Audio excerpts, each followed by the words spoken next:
출애굽기 1장 1절에서 22절 말씀입니다.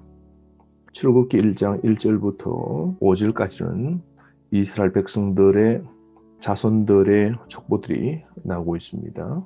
1절 말씀에 보면 야곱과 함께 각각 자기 가족을 데리고 애굽에 이른 이스라엘 아들들의 이름은 이러하니 라고 그러면서 2절 3절 레아와 라헬의 자녀들이 나오고 4절에 그 여종 빌하와 실바의 자녀들이 나옵니다.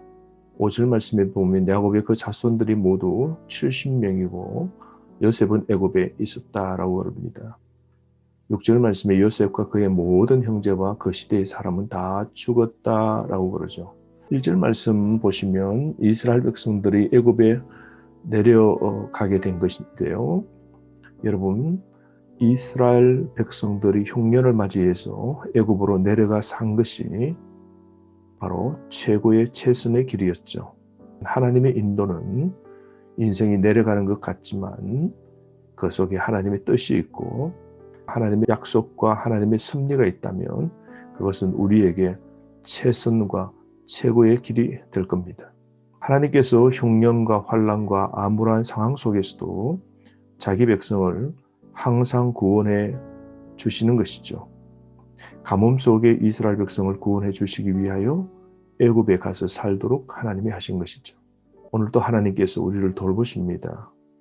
질병이 있고 빈곤하고 상심하고 죽음을 맞이하고 배고픈 힘든 일이 있을지라도 하나님은 지금 상황 속에서 내려가는 바닥의 인생에서 우리를 전국에는 유익되게 하십니다.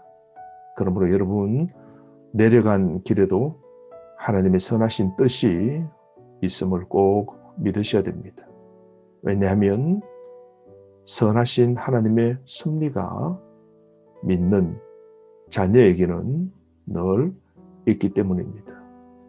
잠시 애굽에 내려가 살게 하신 하나님의 뜻, 하나님의 길이 최선임을 우리는 보게 됩니다. 지금 내려가고 있습니까? 삶 속에 고난의 길, 사망의 엄침한 골짜기를 걷고 있습니까? 하나님의 섭리, 하나님의 계획이 있음을 믿고 신앙과 기도 속에 오늘도 꿋꿋하게 걸어가야 되지 않겠습니까? 6절 말씀에 보면 요셉과 그의 모든 형제 그 시대의 사람 다 죽었다라고 그럽니다. 아무리 뛰어나고 부모와 형제를 구한 요셉도 애굽의 국무총리가 된 명예를 두고 다 죽게 되는 것이죠. 어쩌면 여러분 한 세대가 가고 또 다른 세대가 오는 건 우리 인간의 유한성 때문이죠. 사람은 피할 수 없는 죽음을 직면하며 살게 됩니다. 우리도 한 세대 살다가 죽을 겁니다. 그러므로 세월을 아껴 살아야 되지 않겠습니까? 늘 종말을 의식하고 살아가는 지혜가 우리에게 필요한 것이죠.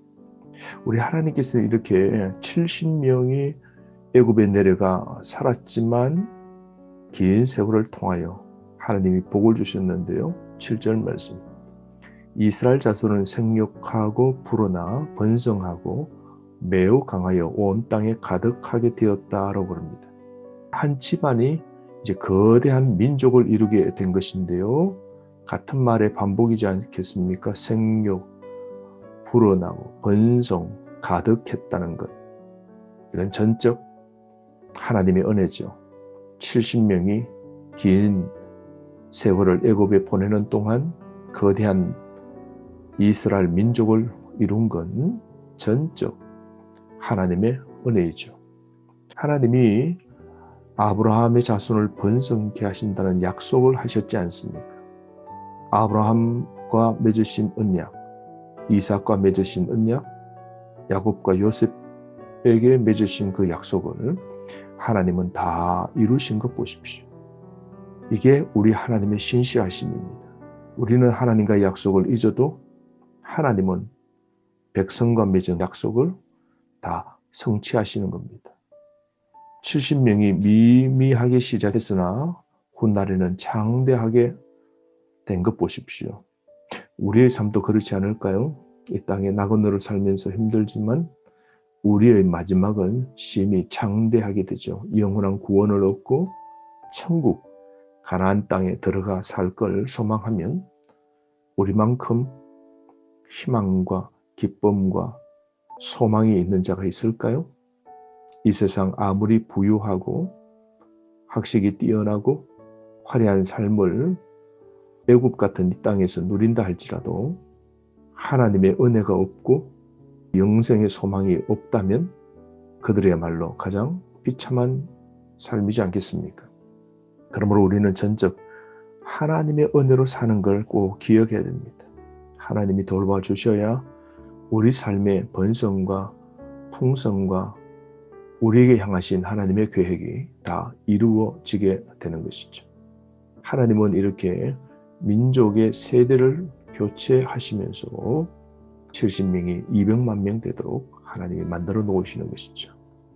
세월이 지나는데요. 8절 말씀 드디어 문제가 생깁니다. 요셉을 알지 못하는 세 왕이 일어나 애굽을 다스리더니 요셉을 알지 못할 뿐만 아니라 요셉이 믿었던 그 하나님을 알지 못하는 세 왕입니다. 이 세 왕이라는 것은 세 왕조를 말하는데요. 17왕조가 무너지고 18왕조를 세운 왕입니다. 1대가 아흐모세고 2대가 아멘호텝이고 3대가 그 유명한 투트모세 1세이죠. 그런데 세 왕이 일어나서 9절 10절 말씀에 보면 이스라엘 백성들에 대해서 두려움을 끼게 됩니다. 압제하게 되는데요. 압제의 원인이 나옵니다. 9절 이 백성 이스라엘 자손이 우리보다 많고 강하다라고 합니다. 이스라엘 백성의 수가 많은 것이 두려운 것이고 그들이 또 강하다는 것이죠. 10절 말씀에 보면 대적과 합하여 우리와 싸우고 이 땅에서 나갈까 겁을 내는 것이죠. 대적과 합하여 대항하는 것도 힘들지만 싸우고 이 땅을 나가버리면 애굽은 노동력을 상실하게 되는 것이죠. 그러면 국가 경제가 파탄입니다. 노예로 저임금으로 때로는 노동 착취를 통하여 애굽의 부와 경제가 돌아갔던 것이죠. 그러므로 이들은 노예 같은 이스라엘 백성을 놔둘 리가 없는 것이죠. 이 원인 때문에 이스라엘 백성을 압제합니다. 11절 말씀 감독들을 그들 위에 세우고 그들에게 무거운 짐을 지고 괴롭게 합니다. 국고성 비동과 람셋을 건축하게 만드는데요. 12절 말씀 학대를 받을수록 더욱 번성하여 퍼져나가니 아이러니죠. 고난 속에서도 창성하게 됩니다. 이게 하나님의 은혜죠. 학대를 받으면 받을수록 더욱더 창성하게 됩니다. 누가 그렇게 하셨을까요? 하나님께서 창성케 하신 겁니다. 고난당하고 어렵고 핍박을 당해도 이스라엘 백성들은 더욱 번성하게 되는 하나님의 은혜를 누리게 됩니다. 그러자 13절 말씀 애굽 사람들은 이스라엘 자손에게 일을 엄하게 시킵니다. 노예로 전락시키기 위해서 14절 말씀 어려운 노동으로 그들의 생활을 괴롭게 만듭니다.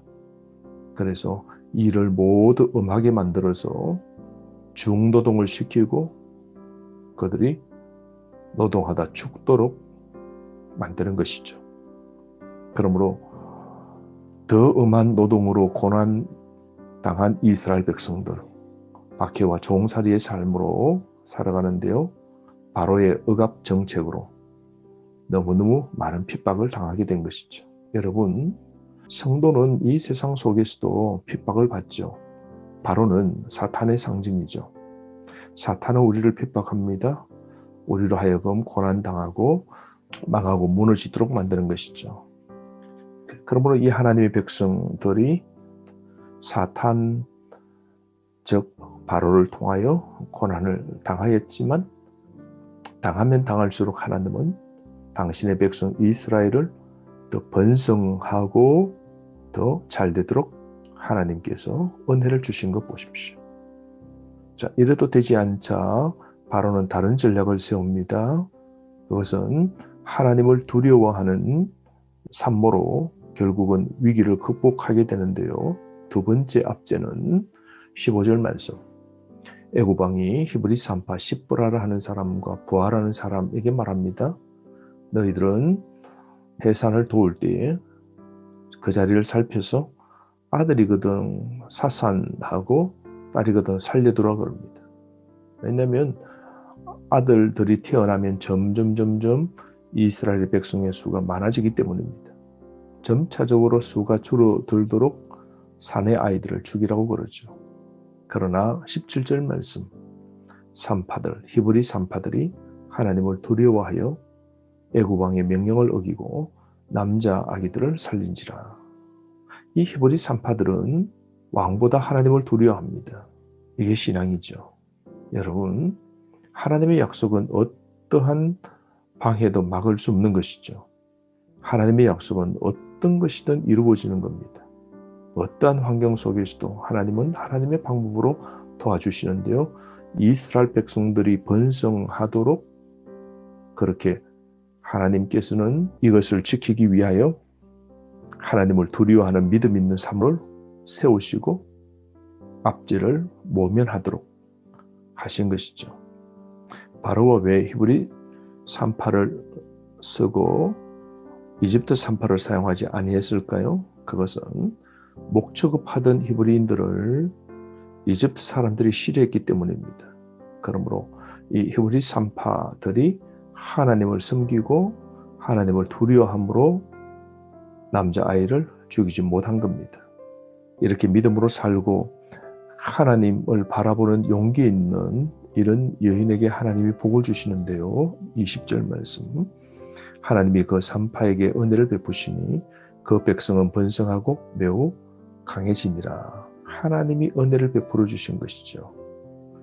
21절 말씀 보십시오. 그 산파들은 하나님을 경외하였으므로 하나님이 그들의 집안을 흥왕하게 하신지라. 여러분, 하나님께서 반드시 의로운 자, 하나님을 두려워하는 자, 그리고 선한 양심으로 불의와 타협하지 않는 자에게 보상해 주시는 거 보십시오. 그 산파들의 집안을 하나님께서 세워주신 것이죠. 이렇게 어려울 때라도 목숨을 걸고 백성을 지키고 하나님 뜻을 따른 자에게 하나님은 필요를 채워주시는 것이죠. 악과 맞서는 정의로운 자를 하나님이 넉넉하게 돌봐주시고 복을 주시는 겁니다. 그러므로 여러분, 오늘 우리도 여인 같은 믿음과 용기가 있어야 되지 않겠습니까? 우리 삶 속에서도 투옥과 죽음의 위협이 있을지라도 세상 어떤 것에 굴복하지 않고 하나님을 붙잡고 하나님의 진리와 공의를 이루는 삶을 우리도 살아야 되지 않겠습니까? 오늘 주신 말씀 가지고 하루 승리하시기를 바랍니다.